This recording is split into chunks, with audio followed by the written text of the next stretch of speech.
ತರಾವರಿ ಕುಕಿಂಗಿಗೆ ಸ್ವಾಗತ ವೀಕ್ಷಕರೇ. ಇವತ್ತೊಂದು ಸೊಪ್ಪಿನ ರೆಸಿಪಿಯನ್ನು ತೋರಿಸ್ತಾ ಇದ್ದೇನೆ.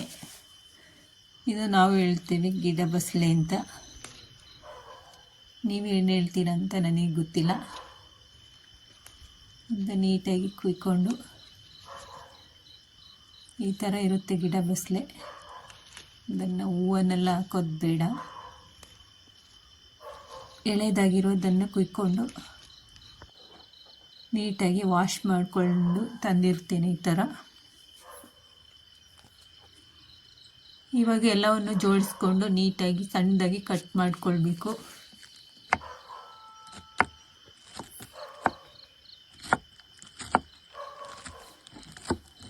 ತುಂಬಾ ಟೇಸ್ಟಿಯಾಗಿರುತ್ತೆ, ಮಾಡಲಿಕ್ಕೂ ಈಸಿನೇ.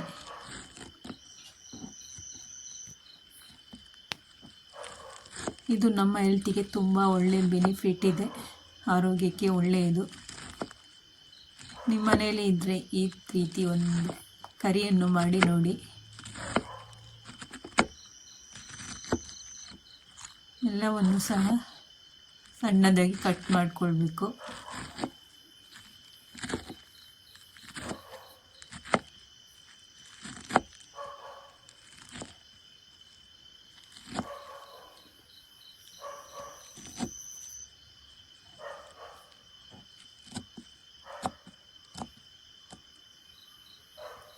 ಈ ಥರ ಕಟ್ ಮಾಡ್ಕೊಂಡಿದ್ದೀನಿ ನಾನು. ಎಲ್ಲವನ್ನು ಸಹ ಕಟ್ ಮಾಡಿ ಒಂದು ಪಾತ್ರೆಗೆ ಹಾಕಿ ಇಟ್ಕೊಂಡಿದ್ದೀನಿ ನೋಡಿ. ಈ ಥರ ಸಣ್ಣದಾಗಿ ಕಟ್ ಮಾಡಿ ಇಟ್ಕೊಂಡಿದ್ದೀನಿ.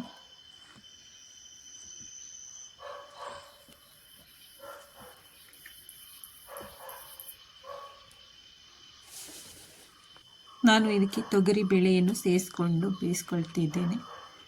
ಚೆನ್ನಾಗಿ ವಾಶ್ ಮಾಡಿರುವ ತೊಗರಿ ಬೇಳೆಯನ್ನು ಒಂದು ಕುಕ್ಕಿಂಗ್ ಪಾತ್ರೆಗೆ ಹಾಕ್ಕೊಳ್ತಾ ಇದ್ದೇನೆ.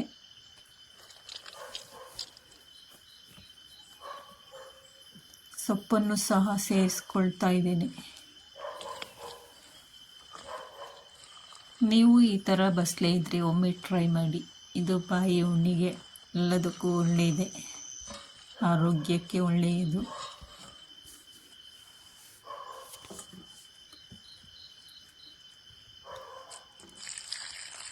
ಇದಕ್ಕೆ ಅರ್ಧ ಲೀಟ್ರಷ್ಟು ನೀರನ್ನು ಸೇರಿಸ್ಕೊಳ್ತಾ ಇದ್ದೇನೆ ನಾನು. ಇದು ಎಲ್ಲ ಕಾಂಬಿನೇಷನ್ ಜೊತೆನೂ ಸರ್ವ್ ಮಾಡ್ಬೋದು.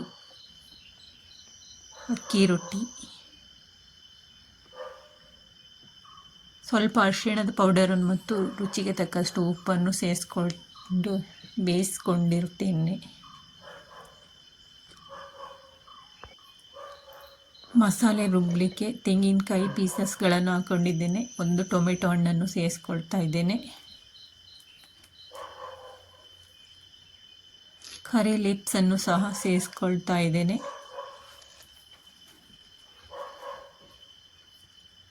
ಧನಿಯಾ ಪುಡಿಯನ್ನು ಸೇರಿಸ್ಕೊಳ್ತಾ ಇದ್ದೇನೆ.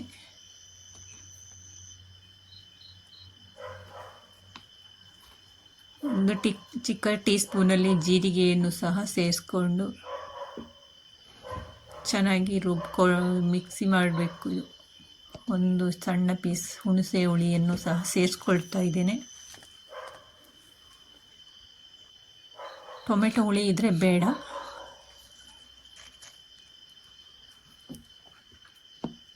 ಈ ರೀತಿ ಒಂದು ಬಸಳೆ ಸೊಪ್ಪಿನ ಕರಿ ಮಾಡಿ ನೋಡಿ. ಒಂದು ಬಾಣಲೆಗೆ ಎಣ್ಣೆಯನ್ನು ಸಹ ಸೇರಿಸ್ಕೊಂಡು ಒಂದು 2 ಚಮಚದಷ್ಟು ಎಣ್ಣೆಯನ್ನು ಸೇರಿಸ್ಕೊಂಡು ಅದು ಬಿಸಿಯಾದ ನಂತರ ಅದಕ್ಕೆ ಸ್ವಲ್ಪ ಸಾಸಿವೆಯನ್ನು ಸಹ ಸೇರಿಸ್ಕೊಂಡು ಸಿಡಿದ ನಂತರ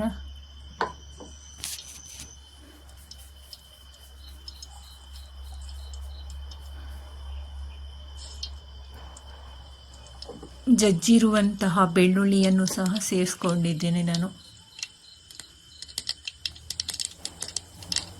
ಬಿಸಿ ಅನ್ನಕ್ಕೂ ಚೆನ್ನಾಗಿರುತ್ತೆ, ರಾಗಿ ಮುದ್ದೆ ಜೊತೆನೂ ಚೆನ್ನಾಗಿರುತ್ತೆ, ಇಡ್ಲಿ ದೋಸೆ ಜೊತೆನೂ ಚೆನ್ನಾಗಿರುತ್ತೆ ಈ ಕಾಂಬಿನೇಷನ್.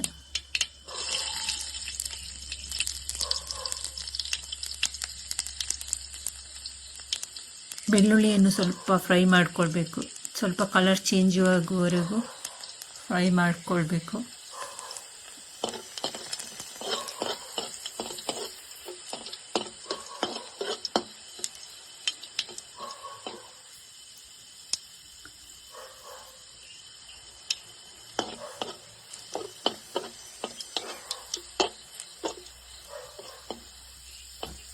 ಒಂದು ಈರುಳ್ಳಿಯನ್ನು ಸಹ ಕಟ್ ಮಾಡಿ ಹಾಕ್ಕೊಳ್ತಾ ಇದ್ದೇನೆ. ಇದು ತುಂಬ ಏನು ಫ್ರೈ ಮಾಡೋದು ಬೇಡ, ಹಾಗೆ ಸ್ವಲ್ಪ ಎಣ್ಣೆಯಲ್ಲಿ ಲೈಟಾಗಿ ಫ್ರೈ ಮಾಡಿದರೆ ಸಾಕಾಗುತ್ತೆ.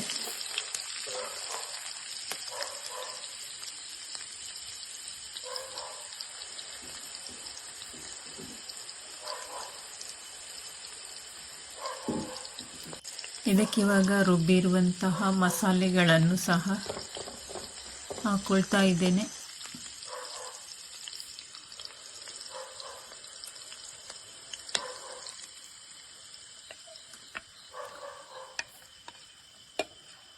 ಈ ಮಸಾಲೆಗಳೆಲ್ಲ ಸ್ವಲ್ಪ ಎಣ್ಣೆಯಲ್ಲಿ ಫ್ರೈ ಮಾಡಬೇಕು ನೀಟಾಗಿ. ಕುದಿ ಬರೋ ತನಕ ಇದನ್ನು ಕುದಿಸ್ಕೊಳ್ಬೇಕು.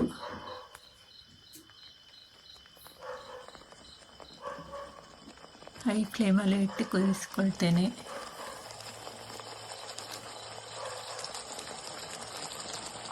ಇದಕ್ಕೆ ಸ್ವಲ್ಪ ಅಚ್ಚ ಖಾರದ ಪುಡಿಯನ್ನು ಸಹ ಸೇರಿಸ್ಕೊಂಡಿದ್ದೇನೆ.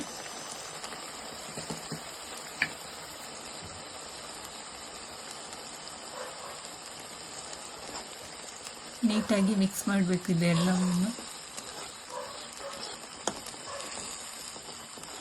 ನಂತರ ಬೇಯಿಸಿರುವ ಸೊಪ್ಪು ಮತ್ತು ಬೇಳೆಯನ್ನು ಸಹ ಇದರ ಜೊತೆಯಲ್ಲಿ ಸೇರಿಸ್ಕೊಳ್ತಾ ಇದ್ದೇನೆ.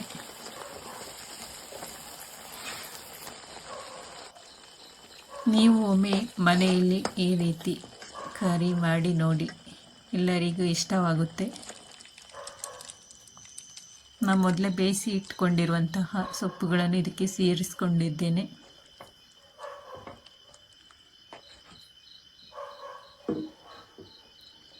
ಎಲ್ಲವನ್ನು ನೀಟಾಗಿ ಮಿಕ್ಸ್ ಮಾಡಿ ಕುದಿಯಕ್ಕೆ ಬಿಡಬೇಕು. ಒಂದು 10 ನಿಮಿಷ ಕುದ್ರೆ ಸಾಕಾಗುತ್ತೆ.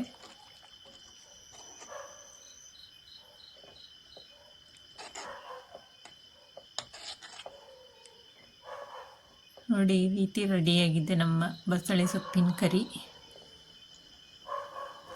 ಇವಾಗ ಬೇಕಾದರೆ ನೋಡಿ ರುಚಿಗೆ ಉಪ್ಪನ್ನು ಸಹ ಸೇರಿಸ್ಕೊಳ್ಬೋದು.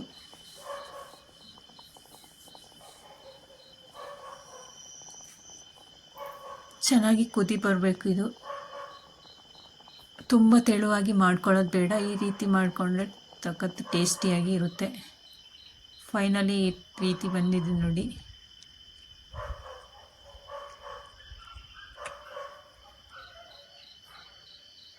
Thank you for watching. ಎಲ್ಲರಿಗೂ ಬಾಯ್ ಬಾಯ್.